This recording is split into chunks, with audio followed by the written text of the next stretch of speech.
Jim will be standing there in the hallway. We invite him up and let's give him a hand.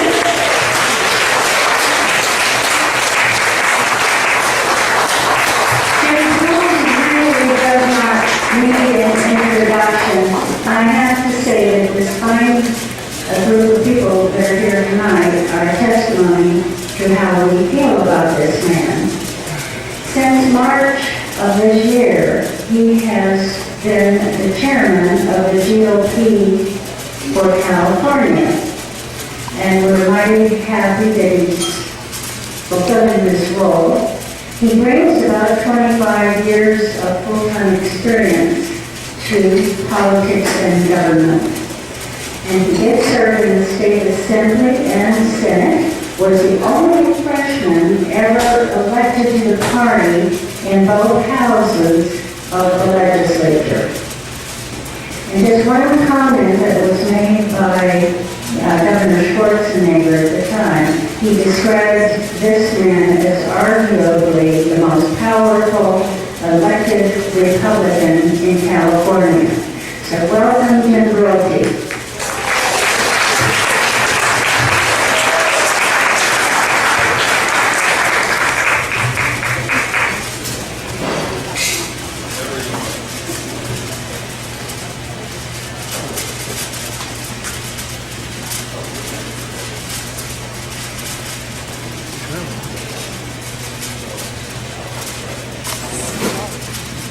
Well, thank you so much. Let me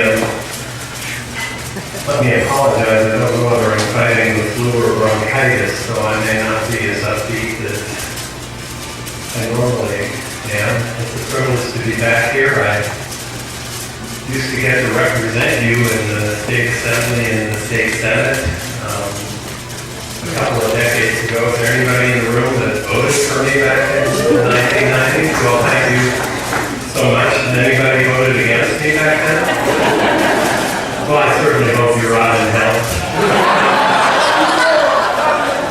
Anyway, I want to take a few minutes and talk a little bit about why I ran for state party chair and then share with you what our party focus is going to be for the next couple of years. And if I start getting quiet and you can't hear me in the back, just make sure I know. As many of you know, I left the state senate in 2004. I'm one of those who believes that government should never be a full-time career. I didn't think you should spend your entire life in government. I don't like when liberals do it, and I'm a conservative. I like it even less when conservatives do it. And so in 2004, when I left the Senate, I went back into the private sector, opened up 2 businesses, and have been in the wealth creation part of my life. Was pretty sure I'd never run for office again, and I'm quite confident I never will. I was pretty sure I wasn't going to be involved in politics because I think it's time to pass the torch to a new generation. I've been working full-time politics for almost 25 years, either in elective office or trying to help elect Republicans. But I was very concerned at what happened last November. In fact, I was horrified. And it wasn't that Barack Obama was reelected president. I think voters tend to do the same things again and again and again. Presidents tend to be denied re-election when they have a primary challenge or a third party or both. And Barack Obama didn't have either of those. So I wasn't surprised that he was elected for a second term. I didn't like the fact that Mitt Romney lost our state by plus 23. He lost by over 23 points, by the way, on a scale that only has 100, and you only get 100% if you're running unopposed. Plus 23 is a pretty big margin. And because of that, he took a lot of people down with it.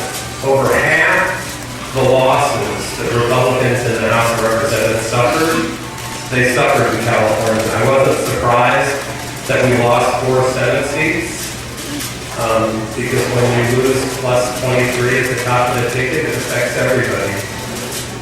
But the reason I ran for party chair after, frankly, being dressed down by a number of my friends. Any of you know my friend Tom McClintock? Yeah. Tom's one of my best friends in government, and he gave me a shellacking, a real tongue lashing for being in the sidelines just making money while our nation and state was burning. And so he's the reason I decided to run for party chair. In fact, he nominated me to be party chair. And I was furious as I dug into the numbers because we now have Democrat supermajorities in both houses of the legislature. And the 3 seats we lost in the assembly, we didn't have to lose. It was on us. We weren't doing what it took. So I ran for party chair. And let me just take a couple minutes to tell you what I found. The people who had run the party had done a pretty good job running it into the ground. They left us with a debt of about $1.4 million. I paid about $600,000 of that off. I'll pay the other $800,000 off hopefully in the next couple months. They forgot about the grassroots. We allowed our small donor program to atrophy. You know, a decade ago, we had 110,000 people that regularly contributed to the Republican Party. Now we're down to less than 28,000. They cared about big donors who could give millions of dollars, and they forgot about people like you and me, who are really essential to winning elections. In a world of technology, they didn't answer emails. We found 40,000 unanswered emails on my name there. So if you emailed the party after July 3rd, you didn't get a reply. We've answered all 43 of those. I actually have a brand new chief operating officer who's an unbelievably talented woman. And she's got a pretty wicked sense of humor. She arranged to have all 38,000 plus answered, but the 2 she had me answer were for Russian brides. And we've been about the process of rebuilding the party from the ground up. So I want to talk about what I want to focus our party on over the next year and a half that I'm chairman of the party, and hopefully engage you, your help.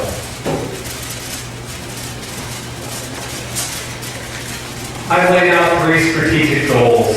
I think if you don't have a goal, you don't know where you want to go, you're not going to get there. So I believe in goal setting. I believe goals ought to be as unbelievably high so you have to struggle to meet them. But they can't be so high that they're impossible to reach. I also believe that success has to be measurable. I don't believe in ethereal ideas about politics. Oh, you know, we ran a good campaign. Well, that's great. You either won or you lost. And so I've laid out 3 goals, and we're trying to drive the entire party towards meeting these goals. First of all, our #1 goal is helping the Republicans in Congress maintain the congressional majority. We don't have a U.S. Senate race in this state. We have to leave it up to our Republican and conservative brethren across the country to get rid of Harry Reid. But we can make sure that Republicans maintain control of the House of Representatives, and there is some kind of check on President Obama. Now, why is that important? Because of redistricting across the country. Pardon? Gerrymandering is redistricting is the process. Gerrymandering is actually a term of art. You can call redistricting gerrymandering or vice versa. In the 2012 elections, there were over 130 competitive congressional seats in the country, 130. In this election, there are only going to be about 40. And out of that 40, 8, 9, or 10 of them are going to be here in California. So we can play a role in helping make sure the Republicans control the House. We have Democratic supermajorities in both houses of the legislature. That means they have over 2/3 vote. They can pass anything they want anytime. By the way, you have to go back to the 1800s to find Democrats having supermajorities in both houses of the legislature.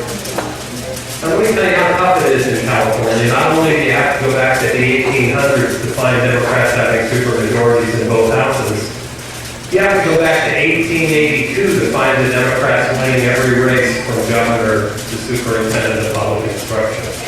1882 was the last time they swept every statewide office, except they've done it twice now in the last 3 elections. They did it in 2002 and they did it in 2010. And third, I want to recruit, train, and with the limited resources we have, provide technical support to candidates at the local level. Why is that important? With all due respect to Governor Schwarzenegger and Meg Whitman, who believe that you could build a party from the top down, I respectfully disagree.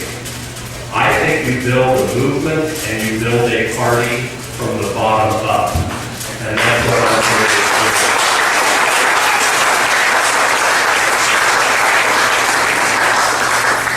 Now, maybe the people that live in Silicon Valley or Hollywood don't get that, but we live in the Inland Empire, which means we got a chance to see a lot of homes built over the last few years. I have yet to see a home where they put the roof on and then build to the foundation. It always starts the other way. So those are our 3 goals. And let me walk you through them in specifics.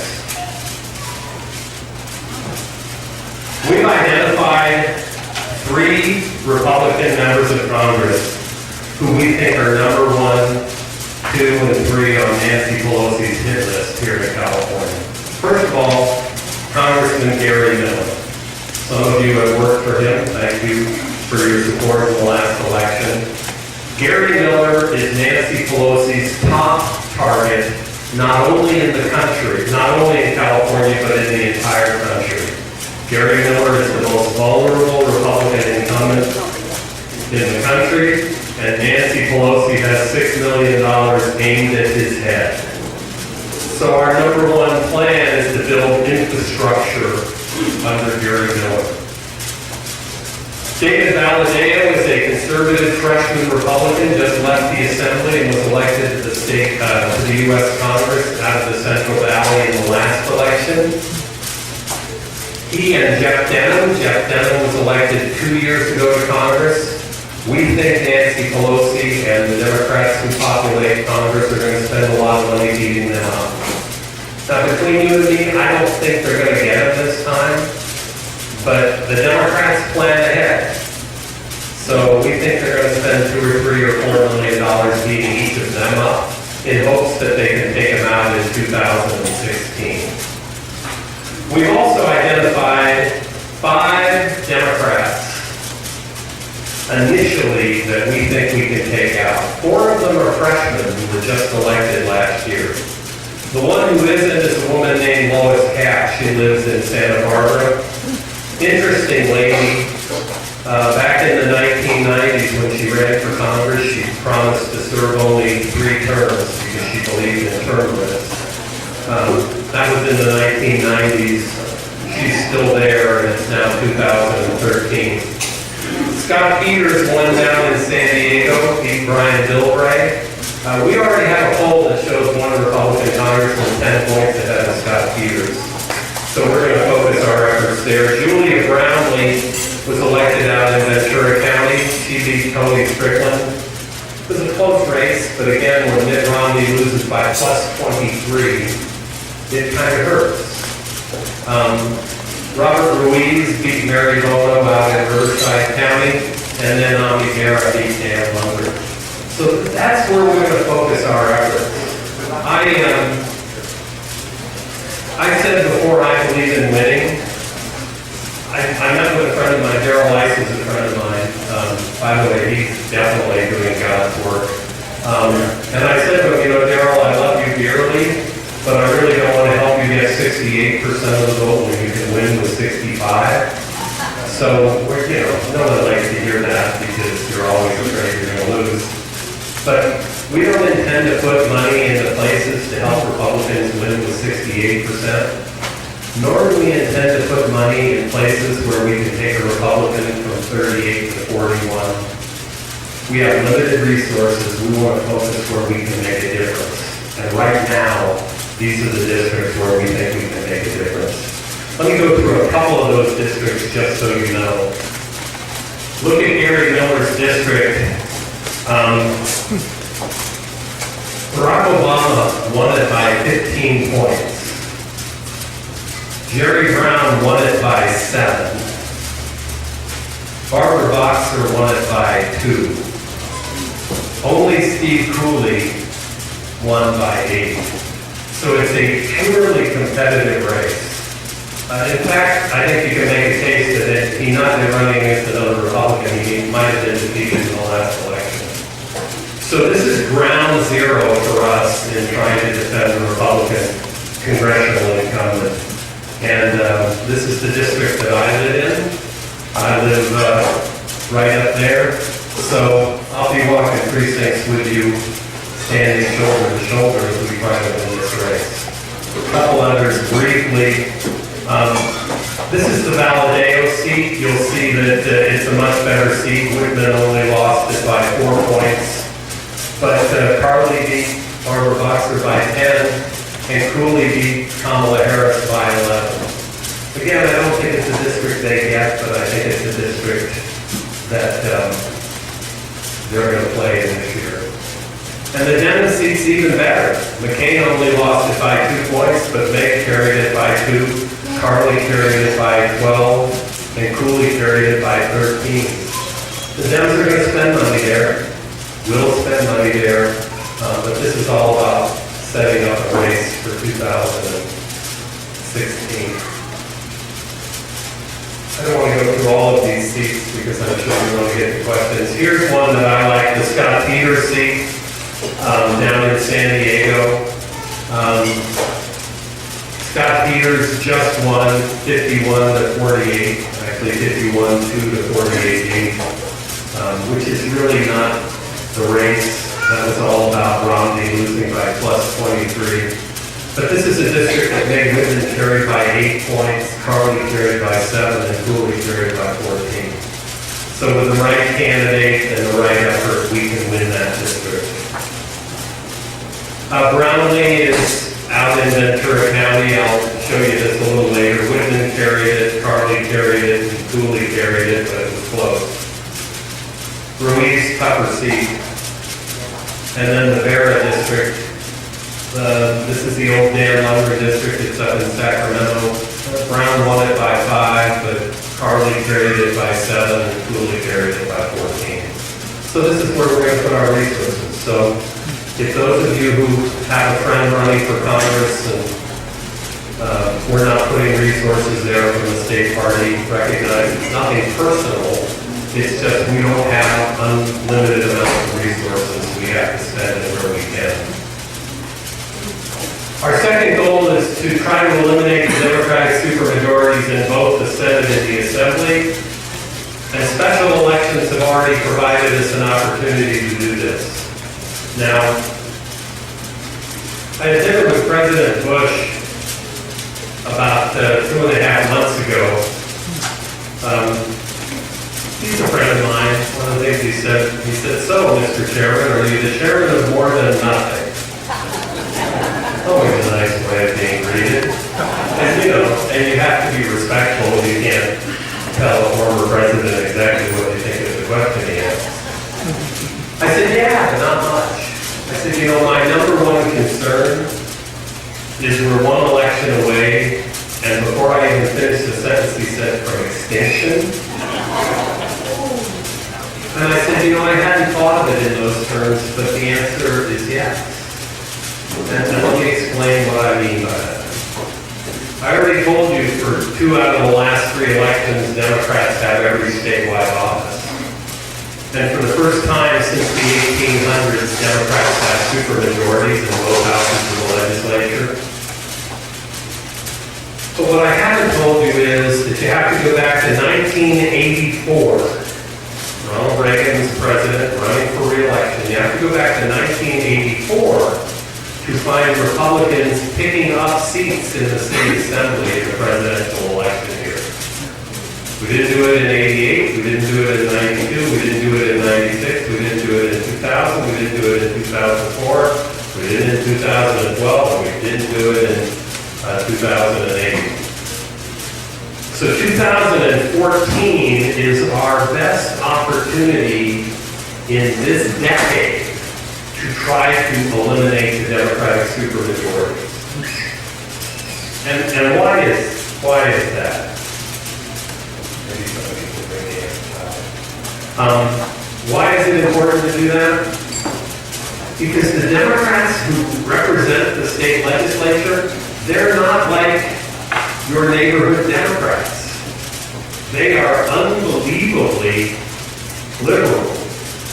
In fact, now this is going to sound crazy, and it would be hilarious if it weren't sad but true, but you know when you grade on the curve, Jerry Brown is actually the most conservative elected Democrat in Sacramento. Now, in what universe that should ever be the case is beyond me. But I know the guy. He is the most conservative Democrat in Sacramento.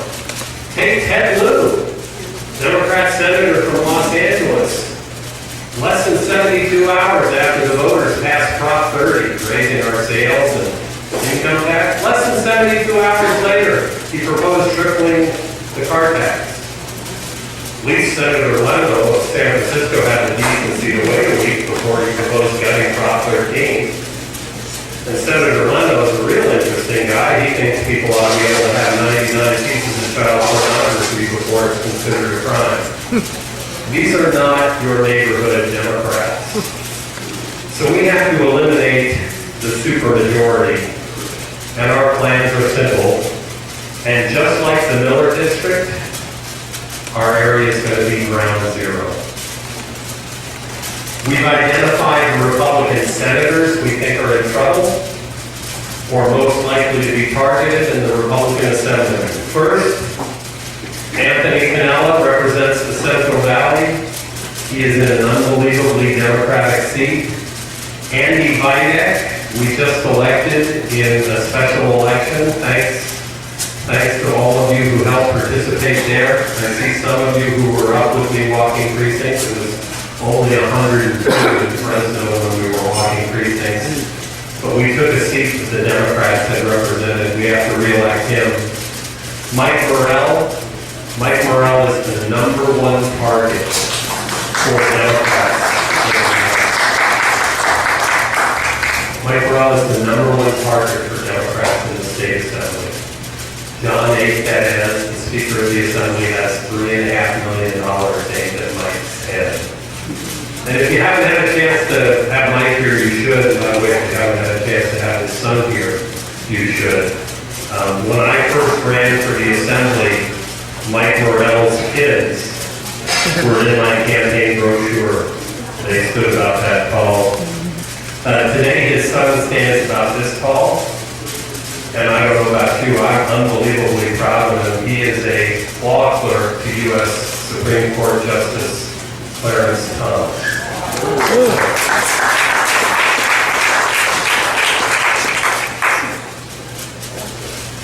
So we have to defend these three.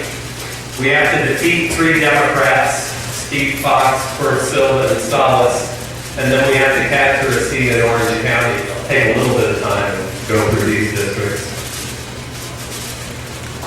Canella's in the Central Valley. Look at this. This is a district that McCain lost by 14 points.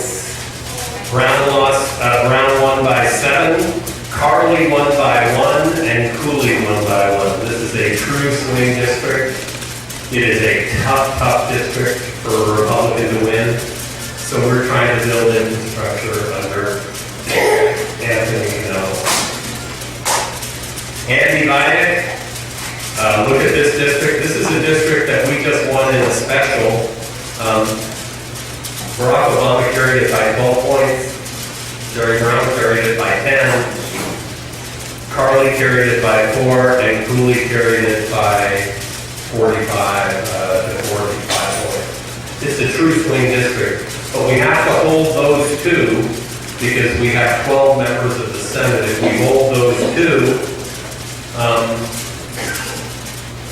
and pick up some other seats, we can be above a third in the Senate. This is the Mike Morrell Assembly District. Barack Obama carried it by 8 points. Brown carried it by 1. Carly carried it by 7. Cooley carried it by 14. You'll notice Mike won 50.4 to Warner's 49.6. This is the #1 target of the Democrats in the Assembly, and that's why we have to help them out.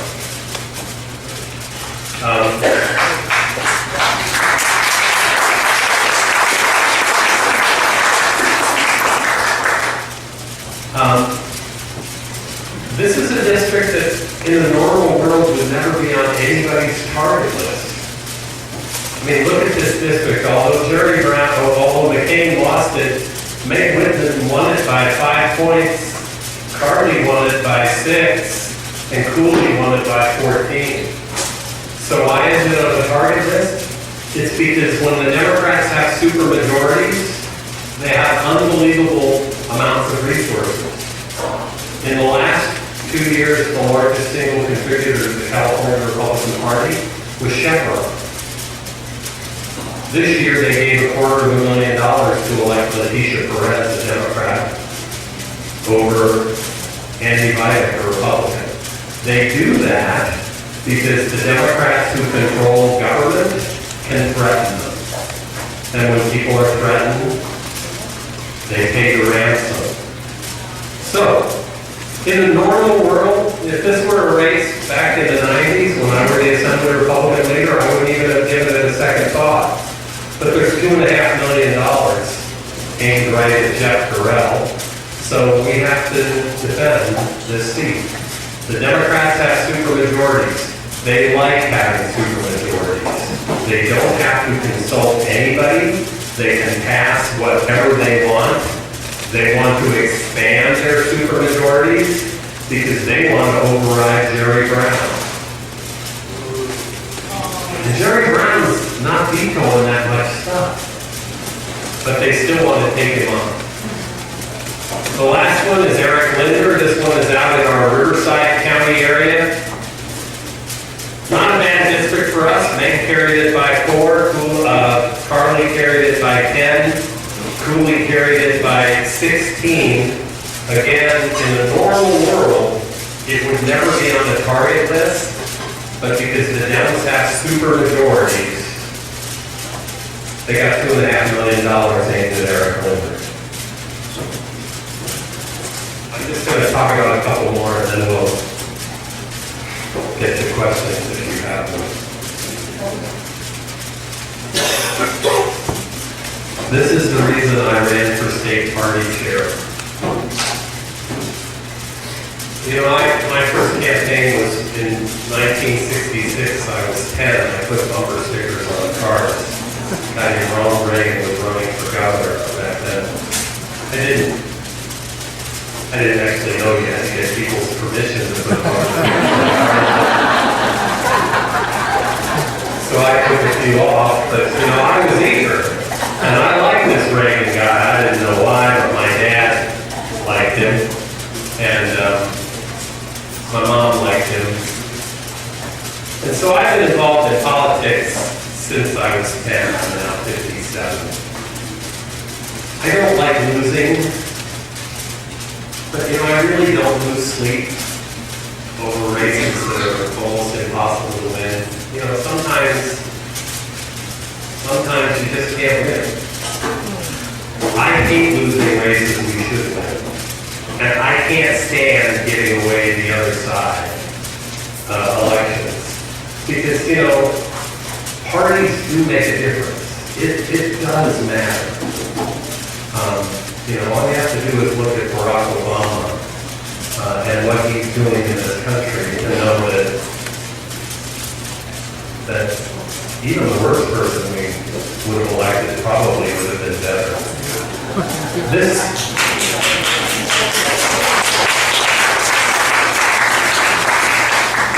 I was no John McCain fan, but we wouldn't be having McCain chair like we have Obama here. This is the reason I decided to run for party chair. I wanted to look at this district. Fox, the guy named Steve Fox, this is the Antelope Valley. Look at this district. John McCain carried the district. John McCain did not carry Mike Burrell's district. Meg Whitman won this district by 8%. Carly won it by 16. And Steve Cooley won it by 24. So query, what the hell is a Democrat doing in that district? Well, the Republican finished in the June election, and he thought he won. And he didn't campaign. The Democrat didn't get the memo. No one told him he couldn't win. So he actually campaigned as if he could. John A. Perez, the Democratic Speaker of the Assembly, looked around, saw a Republican sitting on his hands, threw in a little bit of money, and on election day, we had a pretty significant lead. On election day, Ron Smith, our guy, started hiring staff, went up to Sacramento, started to figure out what offices he was going to have. And he didn't understand that elections don't end until all the ballots are cast and counted. Somebody in the back said voter fraud. Who was that? If I said provisional ballot, would most of you know what I meant? Yeah, let me explain what a provisional ballot is for the 3 or 4 people who don't know. When I show up at a polling place and say, hi, I'm Jim Brulte, my address is 4568 Creekside Lane, they look at the list and they might say to me, you know, we mailed you an absentee ballot 3 weeks ago. And I said, well, I didn't get it. You know, they don't send me home to go looking for it. They say, okay, we're going to take your word that you didn't get it. We're going to give you another ballot, and I get to vote that ballot. But instead of going into the provisional, instead of going into the ballot box where they count all the ballots,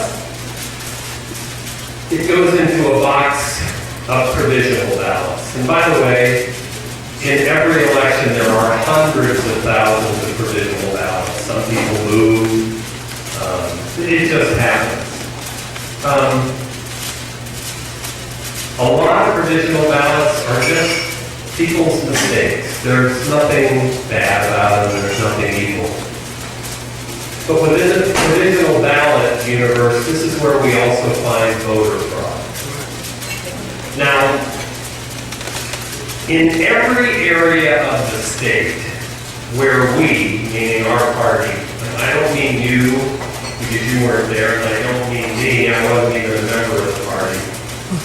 Everywhere our party had an operation to challenge provisionals, we got over 40% of them thrown out. Over 4 in 10 provisionals were thrown out. And by the way, in 2012, statewide, I didn't analyze it district by district, but statewide, Democrats got 65 out of every 100 provisionals. We got 35. So do the math. Every time you get 100 provisionals thrown out, we cut 30 Democrat numbers down. 65 minus 35 is 30. There were 7,800 provisional ballots in this district. 7,800. You know, our guy lost by about 129 votes. All we had to do was throw out 500 provisional ballots, and a Republican would have this assembly seat. This is what sent me through the roof, and it's why I ran for party chair. There is absolutely no reason in the world that a Democrat should hold this seat. There's no reason in the world Democrats should have a supermajority in the assembly, but they do today because of incompetence on the part of our party's leadership, and you and I are paying the price for that incompetence. So I ran. By the way, in the VIDAC race, we spent tens of thousands of dollars on ballot integrity, including, there were 4 county registrars, and 2 of those county registrars had boxes outside where anybody could drop off ballots. We had round-the-clock video surveillance to make sure nobody was dropping 30, 40, 50 provisional ballots there. We will get this seat back, but it's going to be an expensive price for us to get it back. But Steve Fox's days in the legislature were limited. That's why I ran for party chair. A couple other districts. Here's one in Orange County. Not a bad district. Meg Whitman carried it by 8. Carly carried it by 10. Cooley carried it by 19.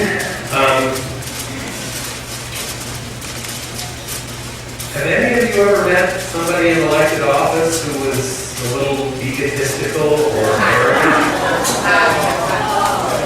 Yeah, no, don't look at me and say that. This is a case where the Republican incumbent thought it was your job to work for him. And, voters have a way of handing you your head when you disrespect them.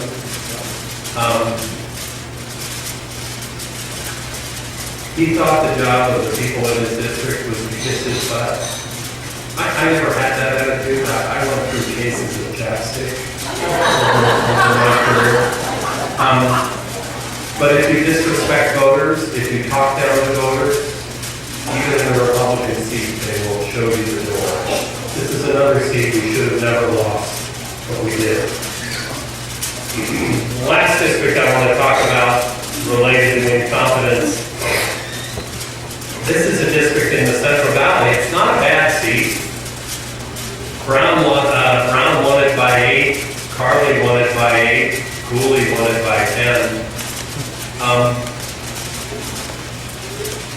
Rudy Salas is the Democrat. There was a Republican named Pedro Rios.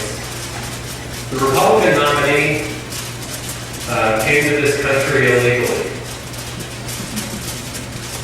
By the way, coming here illegally is not a disqualifier for election. Do you know how we found out he had come here illegally? About 3 weeks out, the Democrats dropped tens of thousands of pieces of mail for Republicans, telling them that the Republican nominee had come here illegally.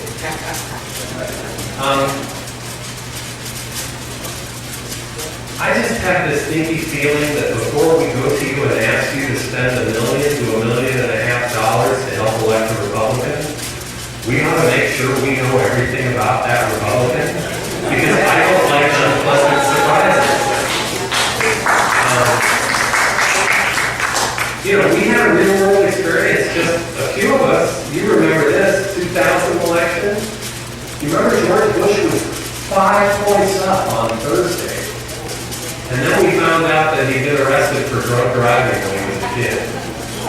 And we lost 5 points in 5 days. Had he told us that in July, it would have been a one-day issue and we would have won. Instead, we had to go through that whole mess in Florida, and Al Gore beat us by 500,000 votes. So I always think that in addition to spending money finding out how your Democrat opponents are bad, you should spend money finding out how your Republican team is. Because I don't think we ought to be investing in people who ultimately can't win.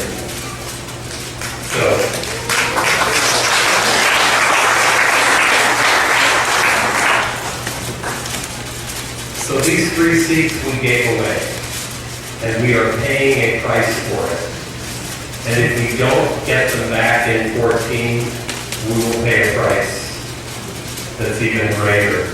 Because the people that are lined up behind Jerry Brown, Gavin Newsom, Kamala Harris, they make Jerry Brown look like a right-wing nut. Last district I want to talk about, this is in Orange County. This is an open seat. Lou Correa, moderate Democrat, running for the Board of Supervisors. This is an open seat. It's a district that Meg Whitman carried by 5 points. Carly carried by 4. Cooley carried by 5. If we hold the 2 incumbents, we're going to pick up a Republican seat down in Riverside that's new as a result of redistricting. If we win this, we're at 14 and we're above the 2/3. So that's our second goal. Eliminate the Democratic supermajority. Our third goal, and I'll do this quickly. Actually, I want to show you these targeting clusters because they're important, and I'll show you our local target cluster. I like spending money where we get a bang for our buck. This is the Gorell Assembly seat. He's one of our top targets. This is the Brownlee congressional seat on top of it, wherever you see this light blue. If we register a voter there, it helps us hold an assembly seat and win a congressional seat. Our number 1 and most important cluster is this is our area. This is Mike Morrell's assembly seat. And I told you the Dems have $3.5 million aimed at Mike. That's the Gary Miller congressional seat superimposed on it. So wherever you see this light green, light blue rather, we get bang for our buck. This is ground zero. The Democrats are going to spend $8 to $10 million kicking Mike and Gary. And they're hoping we sit on our hands and let them take this from us. I have a better idea. I think we ought to tell Nancy Pelosi to go back to the hellhole of San Francisco.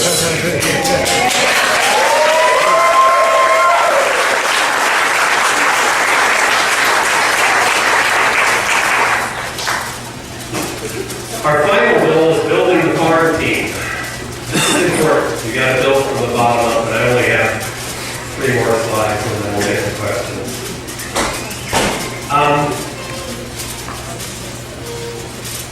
There's a lot of focus on Congress and Senate and Assembly, but a party is more than that. You know, we have city councilmen and school boards. Are there any scientists in the room? Anybody study science? Anybody want to take a scientific guess? I want the scientific answer to this. If a tree falls in the forest and no one's there to hear it, does it make a sound? The answer is yes. The scientific answer is yes. Let me give you the political corollary to that. If a tree falls in a forest and no one's there to hear it make a sound, it really doesn't matter if it makes a sound because no one's there to hear it.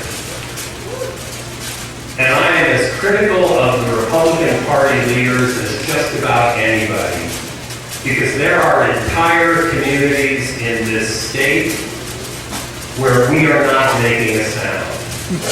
I do not buy the media narrative that there are entire groups of people who will never agree with us. I believe that in every region, in every community of the state, there are people who share our vision, people who share our values, people who share our love of liberty, people who share our principles, and people who believe in freedom.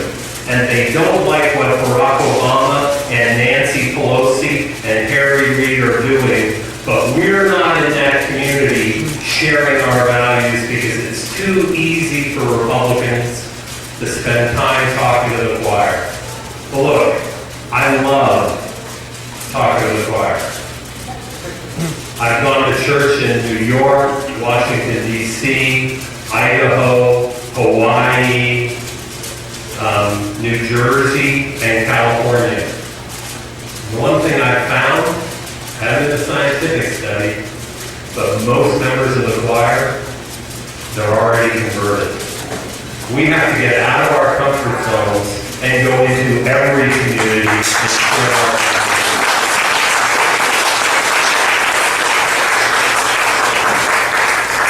And when we do that, we will find people, many of whom don't look like us, who share our values. And we will raise them up as messengers. And they will be our evangelists in their communities. Because one of the dirty little secrets of politics is, in too many places, the messenger is as equally important as the message. So my last two slides, we've already done a pretty good start. There are 2,517 mayors and city councilmen in the state. 44% are Democrat, 47% are Republican. 47% is a good number. 52 is better. If you take the top school districts, by the way, there are 1,000 plus school districts in the state. If you take just the top 100 by student enrollment, which are by definition the large urban and large suburban school districts, Democrats have 49% of the school board members. We have 45. 45 is good. 48 is better. And by the way, when you get to the smaller suburban and the rural, our numbers go up. So that's our goal. We have three things we want to do. We want to help Republicans maintain control of the House. We want to eliminate the Democratic supermajority. And we want to build a farm team. That's what I'm committed to doing. That's what I'd like to ask your help to do. And I'm doing it not because I don't have anything better to do, and I know you're not doing it because you have nothing better to do. You have plenty of things better to do. But it's important because the future of our state and the future of our country are too important to leave to Jerry Brown, Kamala Harris, Gavin Newsom, Barack Obama, Harry Reid, and Nancy Pelosi. Thanks for letting me be here.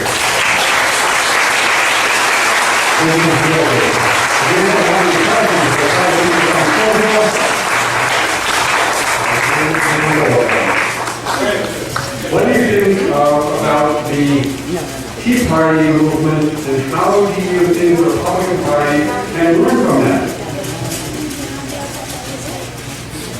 What do I think of the Tea Party movement, and how do I think the Republican Party can learn from it?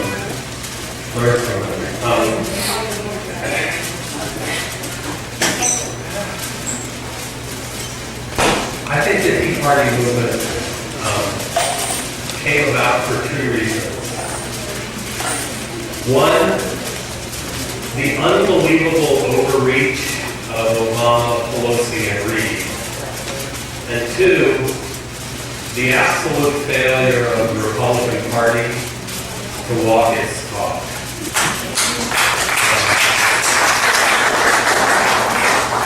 I don't think you can say you're a conservative party who believes we ought to live within our means and then double the national deficit over 8 years. Most of the time you control Congress and have a president. So I actually think the Republican Party is learning from the Tea Party.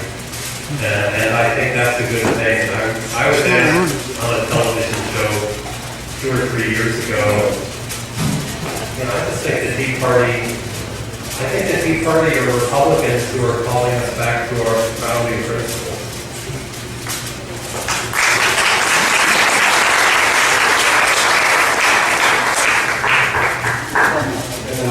I'm going to avoid one more question. Thanks in part to your leadership, the Republicans won a Senate seat in the state back to Center Valley with plus 22 or plus 20 advantage. Yes. Is there something more than that that we learn from other than it was just one of the better candidates, personality, and candidates? There are larger lessons to learn from that race. Yeah, well, there are a lot of lessons to learn.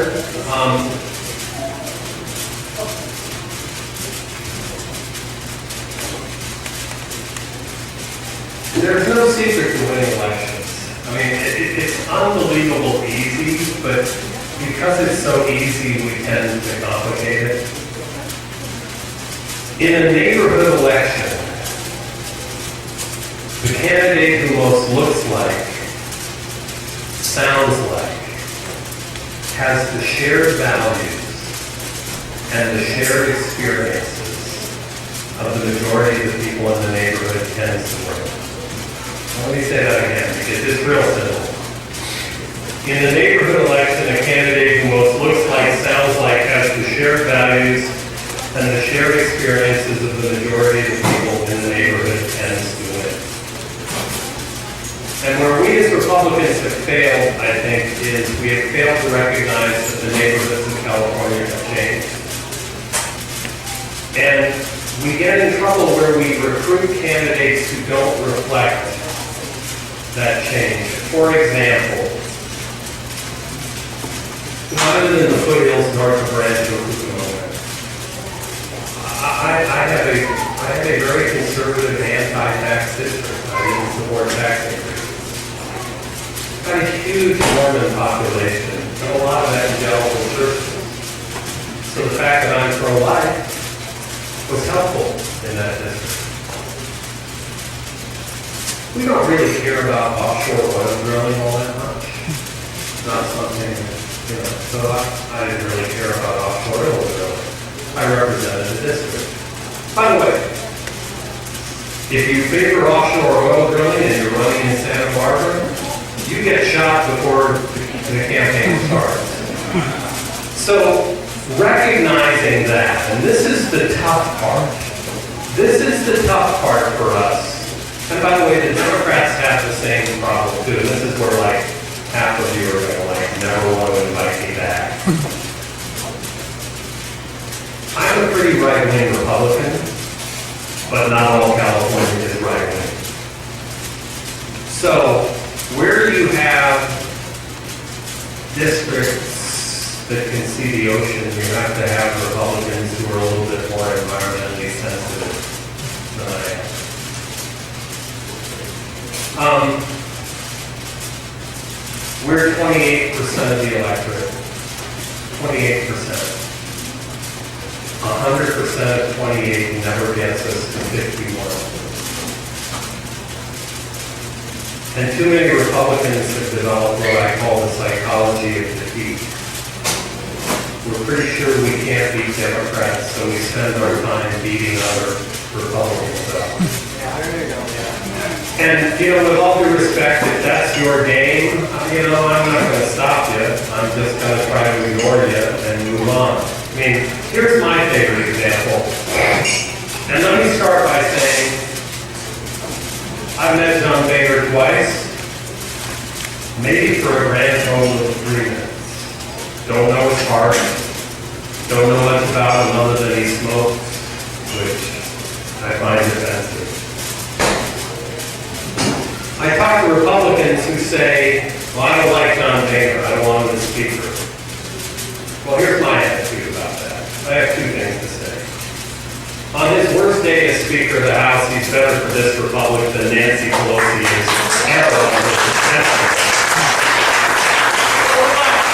And second, I don't get to pick who the Speaker of the Assembly of the House is. I have to focus on what I can focus on. And we can focus on helping elect more Republicans to the House, and we have to leave it up to their good sense to figure out who they pick. So, if we want to become a majority party in California, we have to broaden our base, never compromising on our principles, but we have to be willing to go in and share those principles. And let me give you all a warning. And it's important that Republicans across the country hear this. I'm the newest member of the Republican National Committee. There are 168 of us.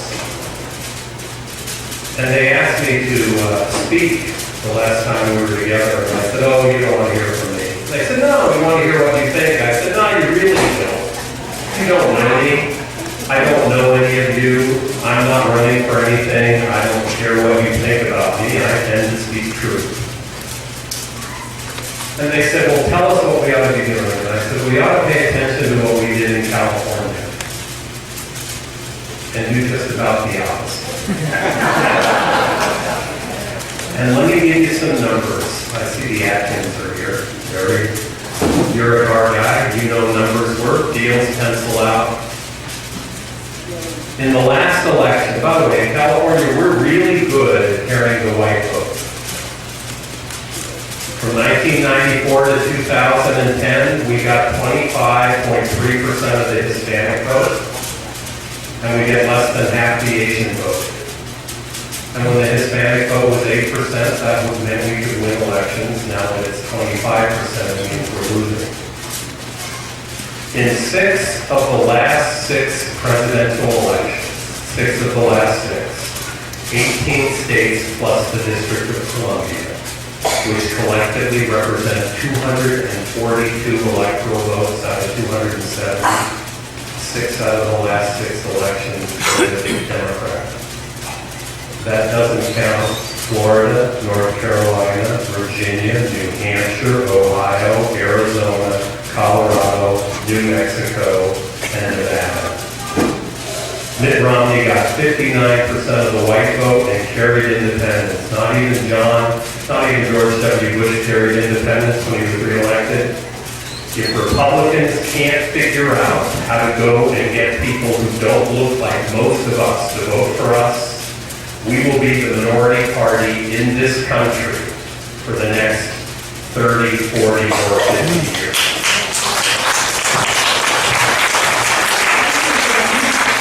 We appreciate your time, and you're here when you're not feeling well. Would you indulge us by sticking around until the meeting is over?